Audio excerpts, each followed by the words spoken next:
Welcome to The Gateway, your compass through the magical waters of spiritual education, broadcast live from United Public Radio, Network 107.7 FM New Orleans. I'm your host, C.L. Thomas.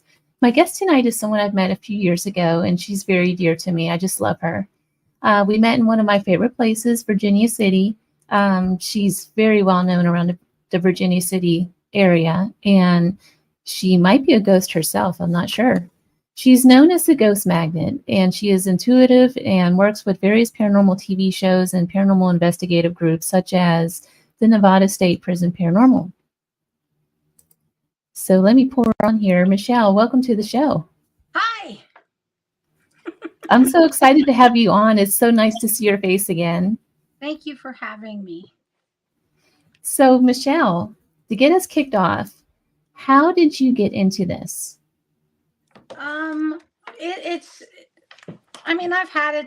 I've been doing it a long time. Actively almost 14 years, but I grew up around it, actively 14 years, maybe 13 years.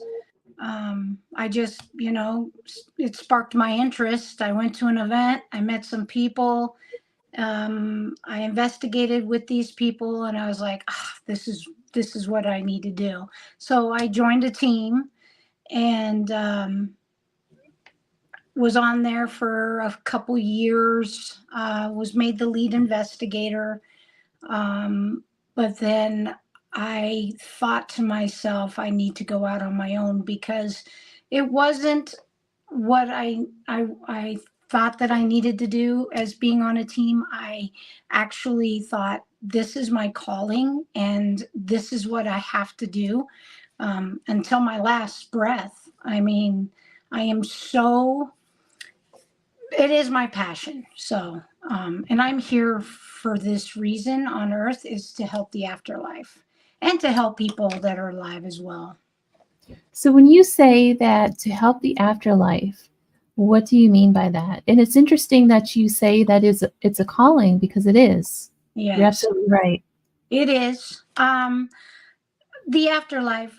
When someone needs help, they call upon me. I guide them. I don't, I don't tell them to go to heaven. I don't tell them, you need to go to this, you need to go to the light. I guide them to it, because like I always say, I'm not Jesus or God. I can't make them go, but I can at least try and help them. I'm very, very kind to the afterlife. In my opinion, there are a lot of lost souls on this plane, and I just know that that's what I'm here to do, as well as help people, having hope that there is actually somewhere where they will go when they leave their souls, their bodies. Does it matter if they are Christian or if they're Wiccan or if they're Jewish? Does it matter? They never told me what religion they are. They just asked for help. I just guide them to, hey, do you see it? Do you see where you need to be? Do you see that light? Go towards the light. And there's been instances where I didn't send you the picture, but I actually investigated this big home in Reno. And it was a lawyer. He had passed in that house, and he wouldn't leave for the new tenants. So I was asked to go and try and get a hold of him, which I did. And I asked him, I guided him. I said, you need to go to your wife. She's in Pennsylvania. She's waiting for you. And I just kept saying, go to the light. I kept guiding him. And next thing you know, I took 3 photos, and there's a beam, like a blue light, going into the sky. Oh, wow. That's so cool. It looked like a Beam Me Up Scotty sort of thing. So I was able to guide him, and the family is happy. There was no more interruptions. They have a happy home now. Now, did you start all of this in the Reno area? Yes, yes. Okay. I joined a team. But prior to that, I dabbled in a lot of, psychic abilities and kind of the when I was younger, of course, I hit acid. I went up to Pyramid Lake. I went into the caves, which was so freaking spiritual. I mean, I did that sort of thing, and just more and more things I did that have to do spiritual or whatever, it heightened, and it's still heightening. I mean, I still have a lot more coming to me that I have not been able to use. So, Mhm. I think so it's a lifelong education to oh work yeah, with spirit. You're always learning. For me, anyway, I'm always learning something new, and no matter what, I don't know. It's just a lifelong educational thing. I'm turning down my thing. I'm so sorry. You're hearing echoes. It's not a spirit box, I promise. Okay, there we go. All right, I had to share it. So Scott Okay, Horn says, "Hi there, Michelle. Michelle is a great human being first, and an incredible investigator second." thank you so much. Mwah. So everybody just loves you. So tell me about Virginia City and how you got started with that, because you know spirits there personally, don't you? Oh yeah, I know a lot by name. Um, I've captured them, full-bodied apparitions. I've captured them. There's names, there's a whole bunch. And there's some that a lot of people say that's this person and this person. I've come in contact with them. So they're not lying about that, but I know there's one spirit that is very prominent to me when I'm at the Washoe. Is her name is Heidi, and she's a young woman, and she hangs out over by the poker room and the ballroom, and I physically have heard her speak audibly. um, I've heard a lot actually. But yeah, there's a few there. What got me into the Virginia City thing, I didn't start going to Virginia City until I started that team that I was on. It was the Ghost Posse. And we went up to, well, first thing, hold on. I had an investigation. This is what piqued my interest. Like, oh my God, I got to do this. It was an event, and it was Dave Schrader, Debbie, and Mark Constantino, and it was a 2-day event. Well, everyone thought it was a 1-day event on Saturday. I went up Friday. I got to investigate with Dave Schrader. I think Tara was there, if I'm not mistaken. I didn't know Tara at the time, but it was a very small group of us, like maybe 10. And I had my mom and my sister with me. And we heard EVPs. I had something going like crisscrossing between my legs, like a cat, like purring, you know. Mm. It was really bizarre. And I was like, oh my God, I like this stuff. But It's kind after of that, it's addicting, isn't it? yeah, I was like, wow. First, I thought it was like something crawl on me, like a roach or something. I was like, what the hell is that? But then there's nothing there. And then they did say something about there is a cat there that likes to walk around. That's what Debbie said. And from then on, I was addicted, basically. The second time I went to Virginia City, I was with the team, and we were investigating the Washoe. And I have one of my teammates say, hey, Michelle, I need you to come in and check out this room. And I'm like, okay. So I walked down the hall by the stairs, and there's a room and then the wall. And then you go through it's on the first level. And I'm looking in, and I said, I don't feel anything. I don't hear anything. I don't know what and I'm looking back in, and I look, and she's gone. Now sorry, I'm getting over allergies. Just kidding.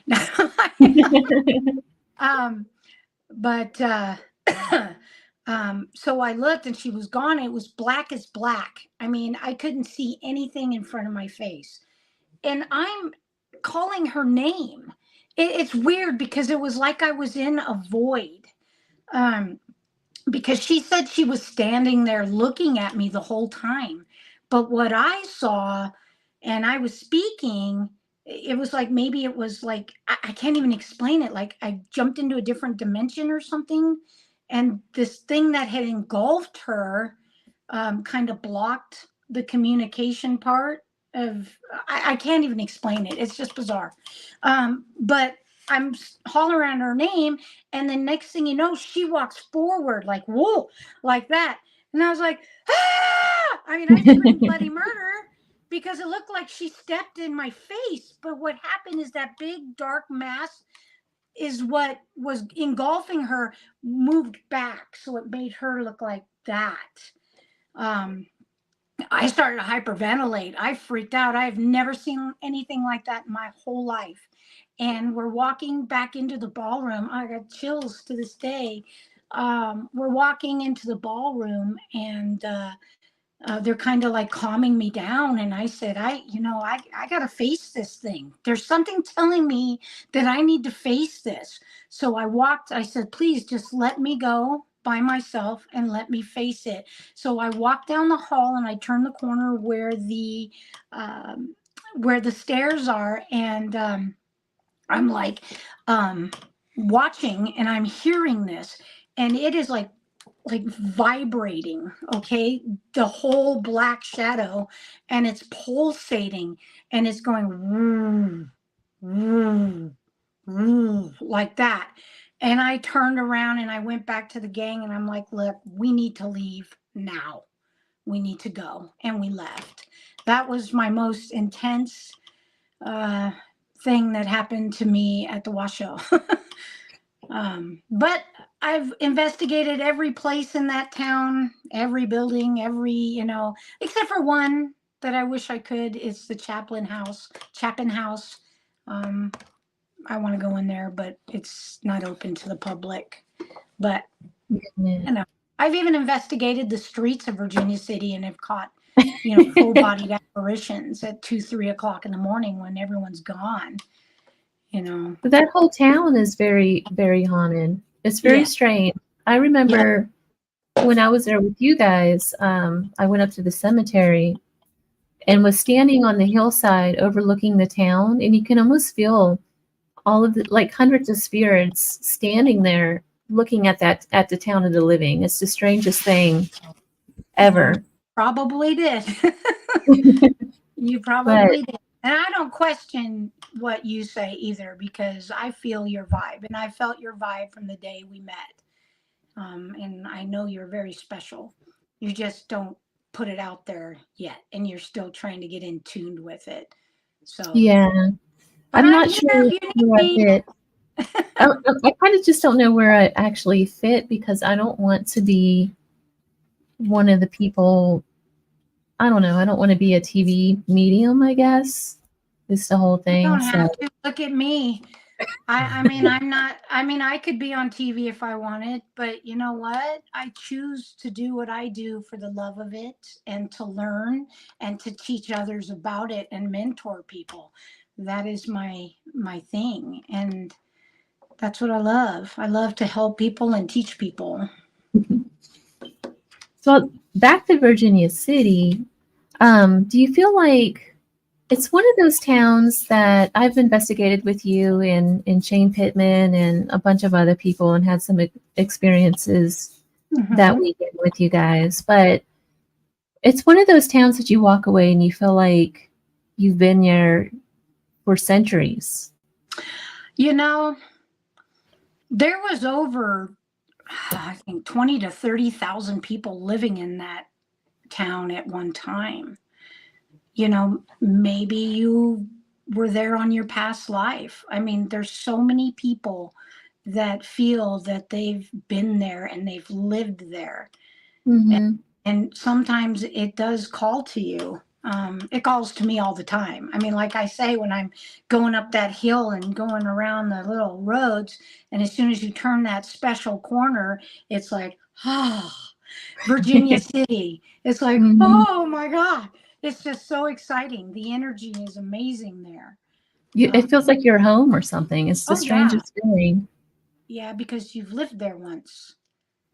I think so. So with your investigations, is there a particular spirit that you've been in contact with that just completely changed your world?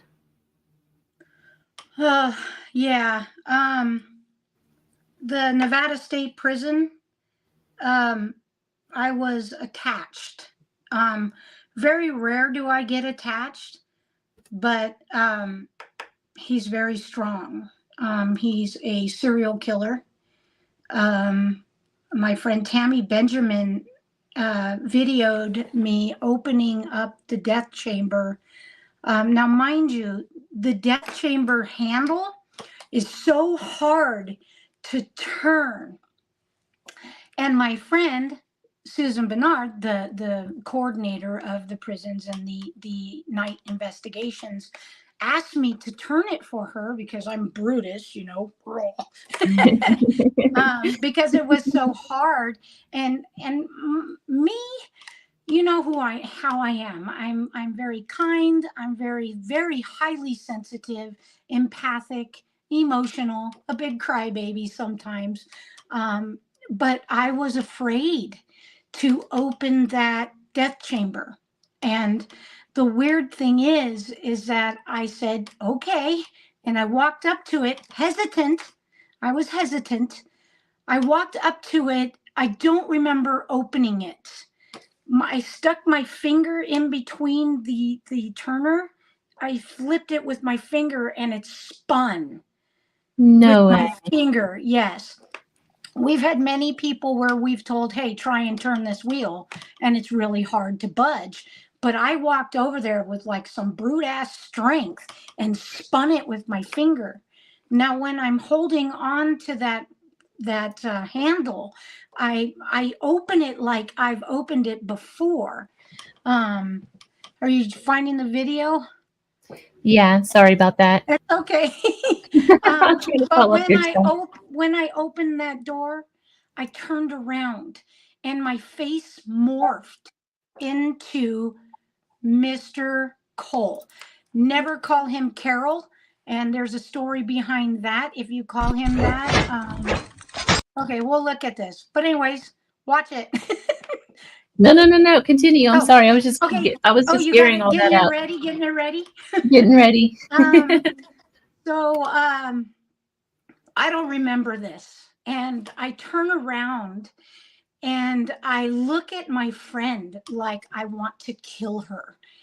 Now, also, mind you, when you see the face in this video, you'll say, oh my God, that's not Michelle. He morphed into me. I have his bulbous nose. I have his jowls, his smile. There's a part in the video where my eye, there's a black mark that goes across my eye, like his eyebrows. He's got very, very long black eyebrows. I mean, it's insane. And then when I was inside of the chamber, my friend, also fellow docent, Chris Pitzer, he took a photo of me and my eyes are hollowed out. I look dead. I look dead. So the thing is he hopped. He jumped off of me, went to Susan, went to Tammy, went to Chris, went to Colin from Paranormal Files. I had to pull him out of Colin. I had to pull him out of Susan. I had to pull him out of, it was so chaotic. It was crazy. It was insane. If you call him by his first name and you're a woman and you're sitting in the last night's cell, you will feel him like he's poking you in your throat, like, because he strangled women. Probably a little over 30 people he's killed. Wow. But that being said, you can play the video. Hopefully everyone can see it. And then you can, if you have the pictures, you can show the pictures side by side. Well, I thought, I put them on a little slideshow so that we can kind of go through them and you can tell us what they are. For listeners out there, Michelle has given me a bunch of photos to show you and a video. So I don't know how you want to present these. Do you want to do the video first? Yes, let's do the video first, and then the photos, and I'll tell you where I've captured those in the quick, You want to tell us about what the video is first? The video is me at Nevada State Prison. Oh, also too, if you guys want to schedule a nighttime investigation, please hit up Nevada State Paranormal and get a hold of Susan Bernard. And to also let you know that it is not an overnight. You don't get to stay till 6 in the morning. It's from 5 to midnight. And the reason being is because I know, and everyone else knows that is a docent there, that it cools off at 12. They tell you to leave, you leave. There's nothing else. It doesn't happen. They are active from 5 to midnight. So it's weird. But yeah, it's like we're in their time. They're like, hurry up, get the hell out. I want to go to bed, sort of thing. It is kind of weird though, because I noticed that with a lot of places actually. You really don't have to stay up all night to catch. Oh no.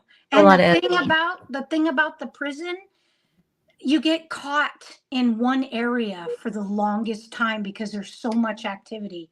This place is insane. And I've been all over the United States in all these locations. And I'm telling you that Nevada State Prison, in my opinion, is one of the most haunted locations in the United States. So that's that.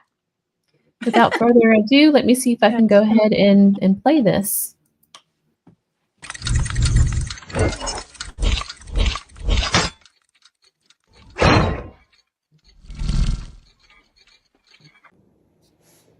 Look how I spin that. Crazy. So that's the door you previously couldn't open. Yes, and I opened it with my finger. And it just spun like... Yeah, like nothing. I'm going to replay that. Yeah. And then watch my face. I don't know if you can widen it so you can see my face, but... Yeah, crazy, huh? And I've never opened that door in my life, and I opened it like I was some pro. You know what I mean? It was weird. Check out my face.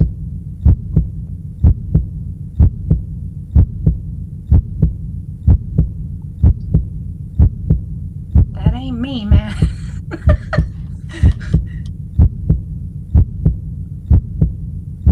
Okay, you totally look scary. No. And you know that's like, not me. This is like the beginning of a horror movie or something.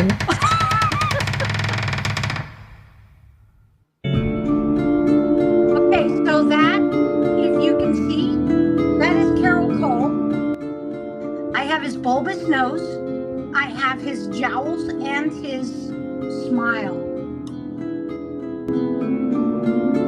Look at that is totally creepy. Isn't it? There's me inside the prison, inside the death chamber. Look at my face. Wow. It's like you're possessed. Yeah, it was crazy. He was bouncing around on everyone, and I had to take them out, cleanse them, and pull it. And I even did it for Colin on Paranormal Files. If you watch the Nevada State Prison episode, he says that there was a woman that took this spirit out of him, and he said to me it was the most spiritual, amazing thing he has ever been through. Which I was like, that's what I do. Now, are these all human spirits, or why would a human spirit want to possess another living human? Well, he's not a happy spirit or happy energy, or, you know, he is. And what Susan says is that the prison is his hell, and he stays there. He rules the roost. He's one of the top, you know, entities that roam the prison. There's a couple other ones. There's non-human things. There's extraterrestrial things. I'm not kidding. Extraterrestrial things. Oh yeah. Tell me about that. Huh? Tell me There's about that. photos. There are photos. I can't share them because I didn't ask. Because it's someone else's photo. Um, but I investigated the culinary area where the aliens kind of like to hang out, and in the death chamber area they like to hang out. Very But we were, interesting. yeah, the culinary, I was in there with a friend of mine. It was just her and I investigating. And I walked out and she walked out, and I'm like, holy crap. I saw, you remember the blue light? I Mm-hmm. saw like an amber light going straight up into the air. And I'm looking for my phone. I'm like, dude, I gotta get a picture of this. And my friend Ashley's like, oh my God, we're both fumbling trying to get our stuff. And we went to go take a photo and it dissipated. And I just found out recently where that beam of light was, the gallows where they hung people. Oh, so that actually happened here too. Yeah, and I never knew that that's where the hangings were. But Hmm. it did feel, the energy though, to me felt alien more than anything. The energy was just way off, and it was just electrifying. It was just so different. So yeah, it was pretty cool. Are there elementals out there too? Susan says there is. I have not seen any yet. Now, how do you decipher the different entities, like alien from a human spirit? It's what comes to mind. It's what because I have movie pictures in my head a lot.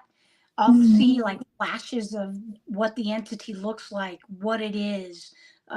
Also, the energy. Doing it for as long as I've done it, you get in tuned with different types of energy. You get in tune with good energy, bad energy, negative, violent. You can tell if it's a male or a female that's with you. It's just doing it so much, it just comes to mind what I feel. So Now, when you're pulling the spirits out of somebody, what process do you use to do that? Is that more of like a healing energy, like a white light energy?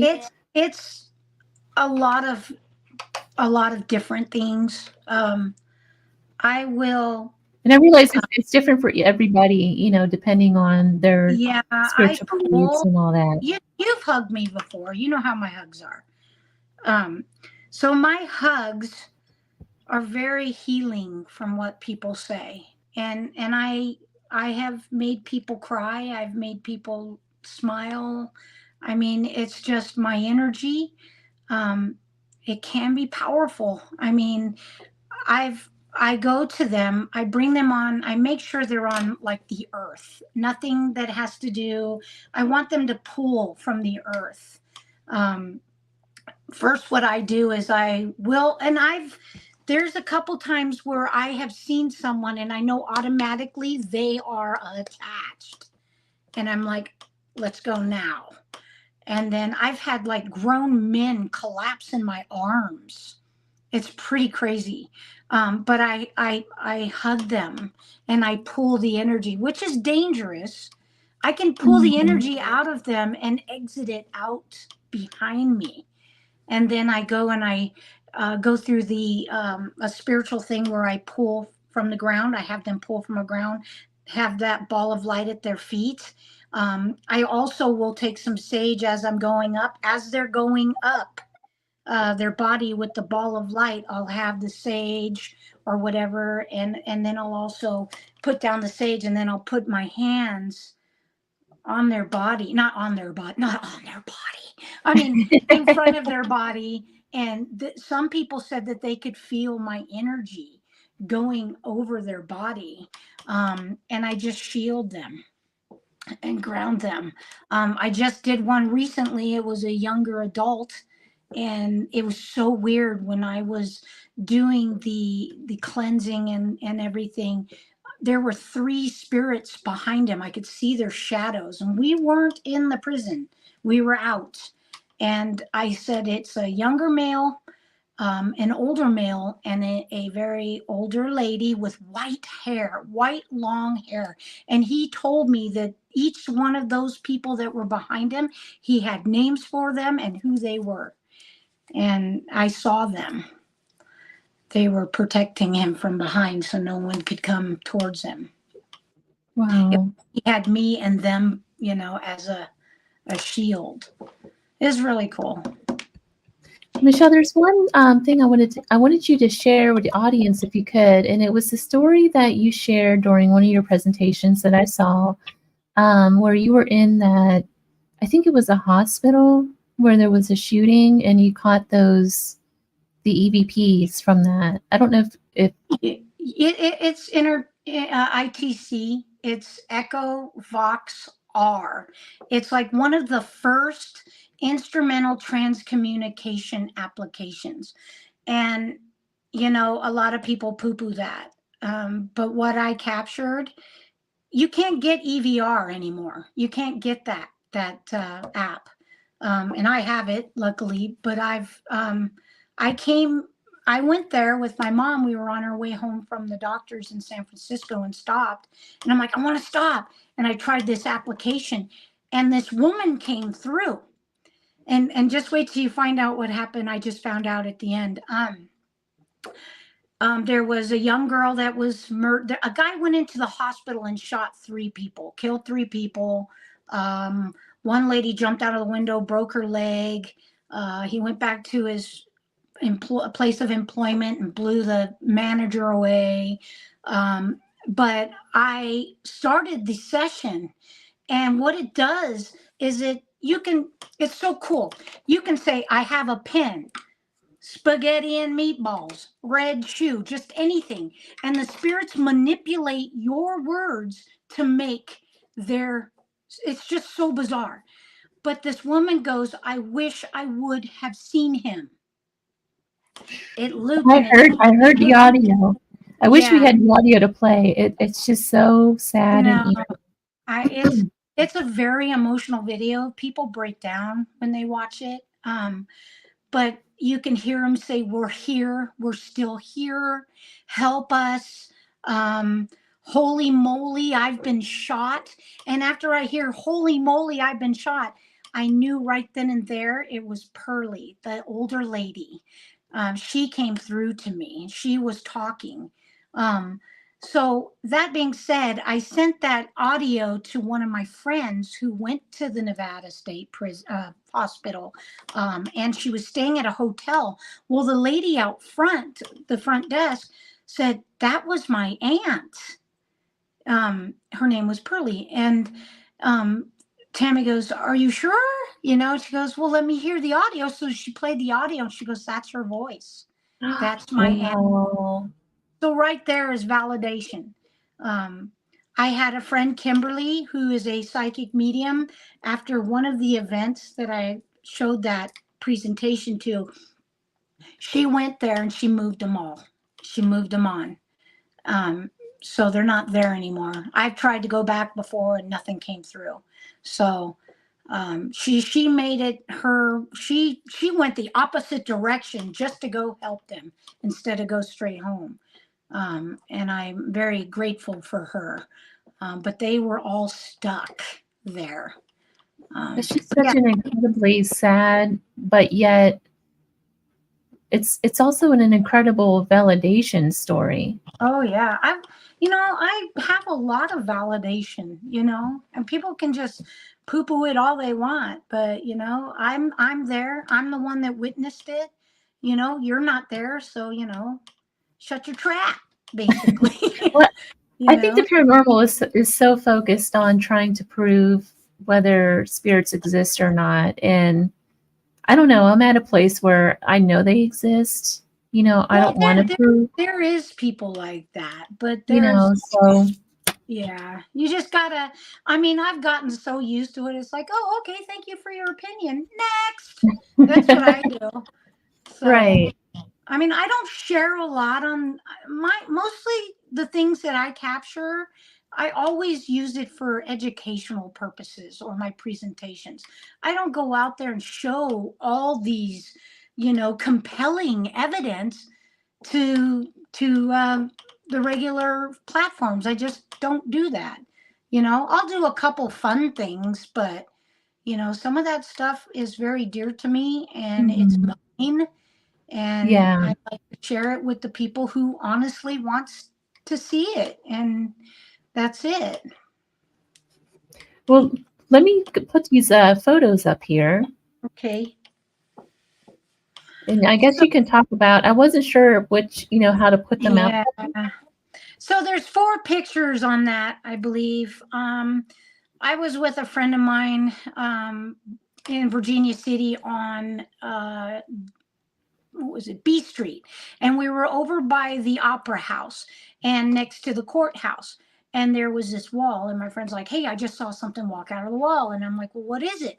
And she goes, I don't know, I just saw it walk, and I grabbed my phone, and I'm like, click, click, click, click, 4 photos, 3 photos, it was 3 photos. One of the photos that you see here, one is lighter and one is darker, so that I could pop it so you could see it better.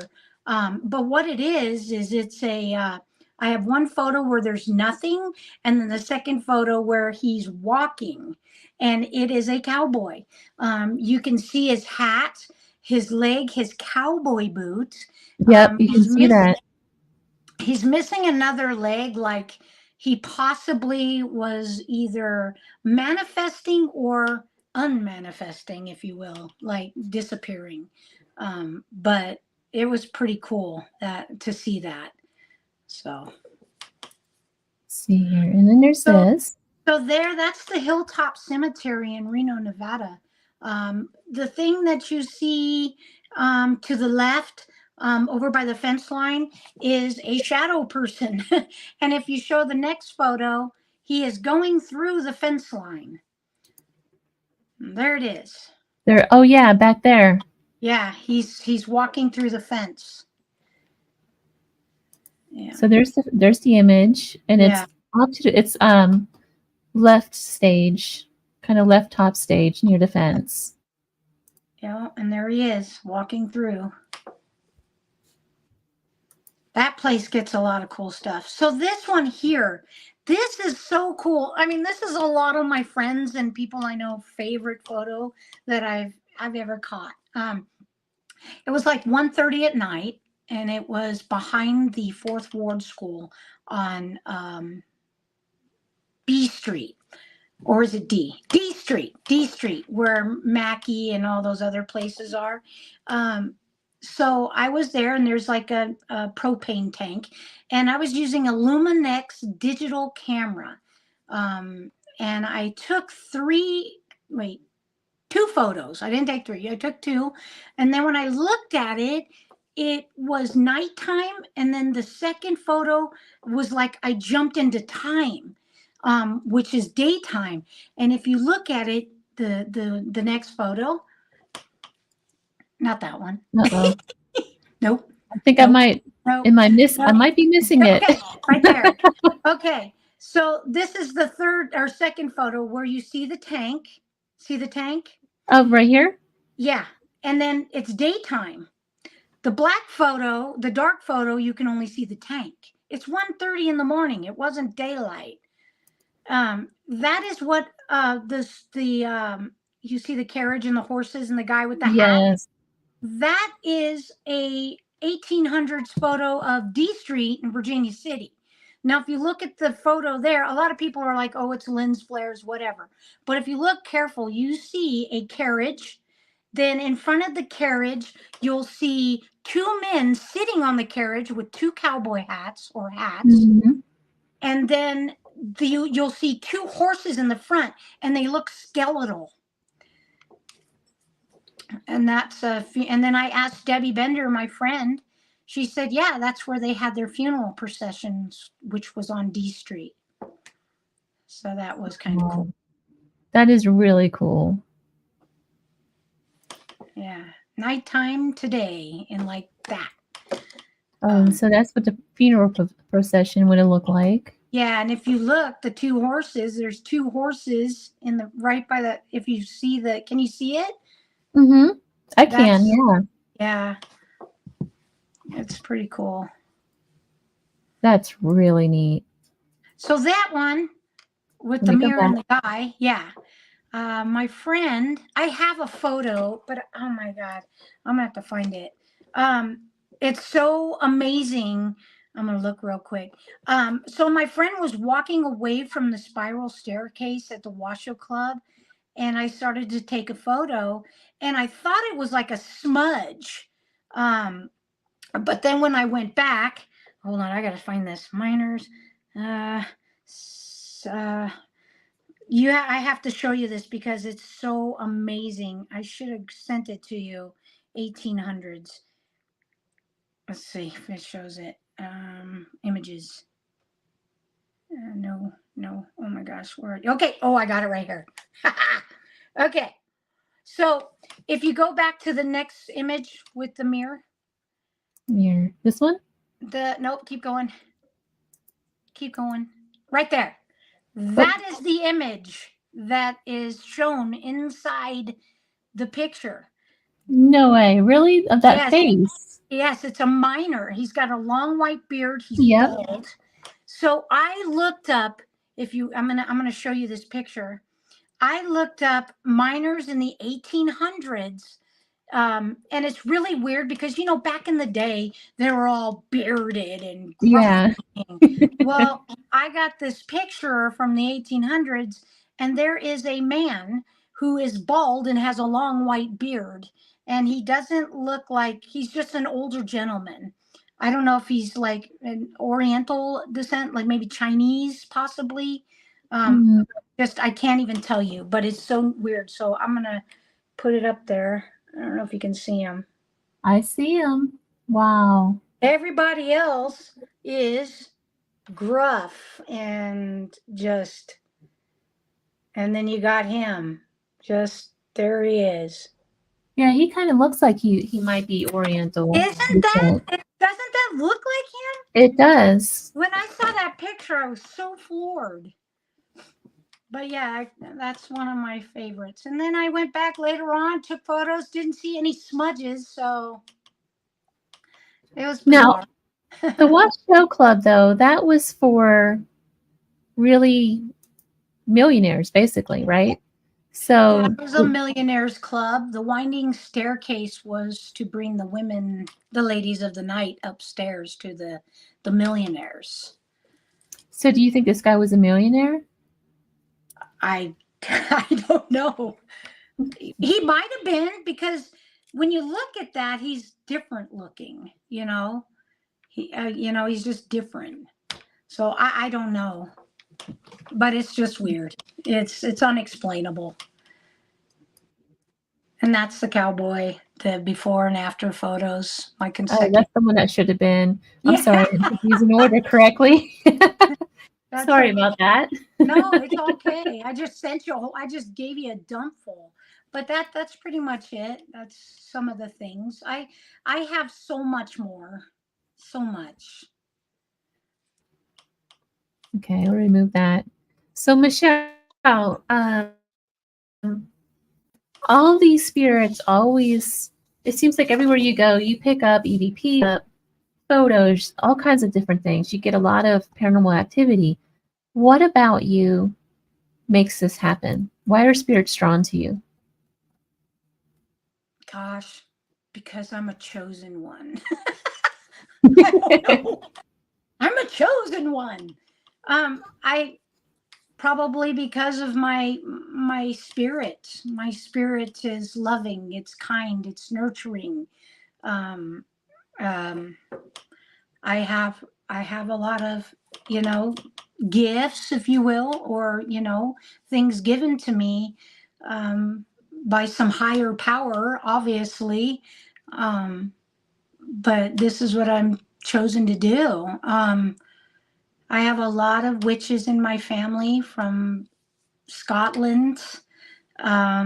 My great grandfather was illustrator of the Egyptian tarot, and also one of the leaders of the Brotherhood of Light. So it's in my blood. It's in my family for generations upon generations. And it's just, I just got it all at once, I guess. So that's Well, I think your nurturing spirit also really draws people to you. I mean, even regular people come to me and want to hug me and everything. It's just me. I've got this light about me, I guess. But you know, it's who I am. When did you? I'm not mean. I treat them like human beings. You know, I Yeah. treat them the way pretty much I would want to be treated if I was, you know, a lost soul or someone earthbound or whatever. I would like respect and kindness towards me. So that's how I roll. How did you find, or how did you realize that you were gifted like this? And what initially happened to where you knew you had these gifts and you knew you could somehow help the other side? You know, I knew I had it. I seen spirit for a very long time, and you know, um, I just it's just in my family. I mean, my whole family have these gifts. I just got quite a lot of it. um, when I was younger, in my you know my high school years and early years, I was just too much. I never let it out, but I knew I had it. I was too interested in boys and partying and, you know, being a wild child when I was younger. So when I got a little bit older and probably in my late 20s, I hung out with some friends and we did a lot of uh, mind strengthening, psychic straightening, strengthening, um, where we did like you know, my friend Jack, he had 26 cards and he would hold up a card and I was just boom, suit and color like that. And out of the 26 cards, I got 22 of them correct. So that was great. And I was also on a mind altering thing when I was doing that, which was really crazy. But I got them. Like 4 of them I missed. That's like 90%, you know, accuracy. I get a lot of moving pictures. I get a lot of videos. I get a lot of visions. I've had things happened when I don't even remember how old I was, but I dreamt that the space shuttle blew up and I went downstairs and I said, Mom, Dad, it's going to blow. And boom, right there on the screen, it blew up. And it was the exact vision I had in my head when I dreamt. It was that'll always stick with me. So So you had a lot of like remote viewing, a lot of precognition. Absolutely. Like my friends Tammy and her ex-boyfriend Jason. They were in Plymouth, Mass, and I was here, like almost 3,000 miles away, and I remote viewed with them. And I was asking questions while he had his Estes. He was answering my questions, and then I was speaking with my relatives because my relatives are in that graveyard. I mean, my family plot, the LeBaron family, and my grandma's side, which is the Spooners. So those two names are very prominent in Plymouth, Massachusetts. And they were there, and I was asking, hey, you know, is my dad okay? The ball went off. I go, if you're there, can you please light up that ball? The ball went off on top of the you know, from afar. I mean, and he was saying things, answering my questions, and she had the phone to her, filming him. So there is just no way, you know, the Estes method from 3,000 miles away, and it was just like unbelievable. So that is so totally cool, but it also goes to show that in a spirit world, there's no time and space. Yep.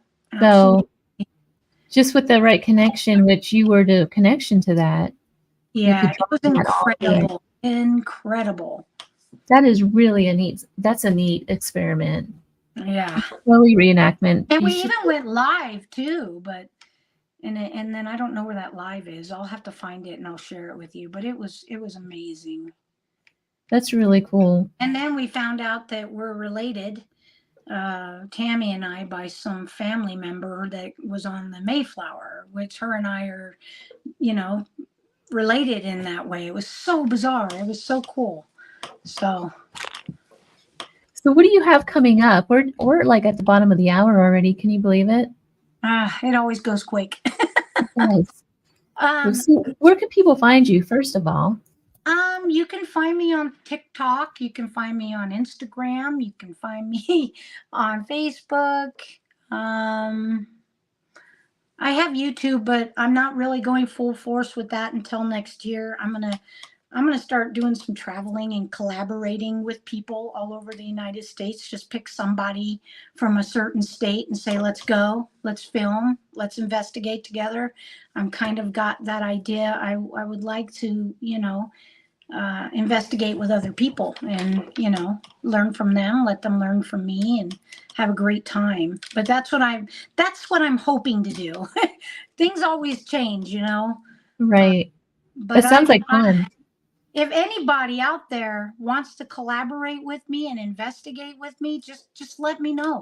I mean, I've actually gone investigations with people. They invited me and I would go with them, and it's just so fun, I'm in October, the 3rd, September 3rd, I'm going to be in Rock Island, Illinois with you. With me, yes. Yeah, Sarah, Lemus and Jody Dean, and of course Joshua Purvis. Him and I are both sharing the stage together, so we'll be doing our presentations. And then October 10th, 11th, 12th, I believe, we will be in Virginia City. It's going to be the big one, the big Washoe Con. Oh, is that with Shane Pittman? Shane, Aaron, Rochelle, and Brian, Janice, me, Charlie. He does CK's Tarot. God, who am I missing? I hope I'm not missing anyone. If I did, I'm sorry. But other than that, and plus, end of June, I'll be going to the prison with the REAP team. Our team that we have put together. It's a great group of beautiful, gifted, loving, kind human beings. And we're all going to go together, and we'll probably go live, a couple of us. And of course, I'll be doing docent work at the prison. So if you want to book a night investigation, go on to Nevada State Paranormal, Nevada State Prison Paranormal, and hit up Susan. So other than that, that's that. Well, Michelle, it's always a pleasure speaking to you. Thank you. I can't wait to see you. Thank you again for coming on. It's always an honor. Aw. No, it's an honor. It is total. So let's see here. This July, I will be in Virginia City for the Magical History Weekend at Piper's Opera House, July 12th through the 14th. It will be a weekend of talks, haunted histories, and a meet and greet with me and a lineup of other people. Look for where to sign up on my Facebook page, and I think tickets are on sale still. Also, be there. You'll be there? I'm going to be running the table with the group, the prison group. Yep, Nevada State Prison will be there. Awesome. I'm really happy to see you again there. Also, I don't think there's not a ghost hunt, I don't think, planned for that. But we need to plan one for that. Oh, we'll collaborate, you and I together. We'll go do something together by ourselves. Yes, absolutely. So back to the credits. I have something going on, you guys. So if you have a spooky tale, send it to info@clthomas.org for a chance to share your story on the Gateway. You've been listening to The Gateway, your portal to unexplained and mystical and otherworldly, broadcast live from United Public Radio 107.7 FM, New Orleans. Until next time.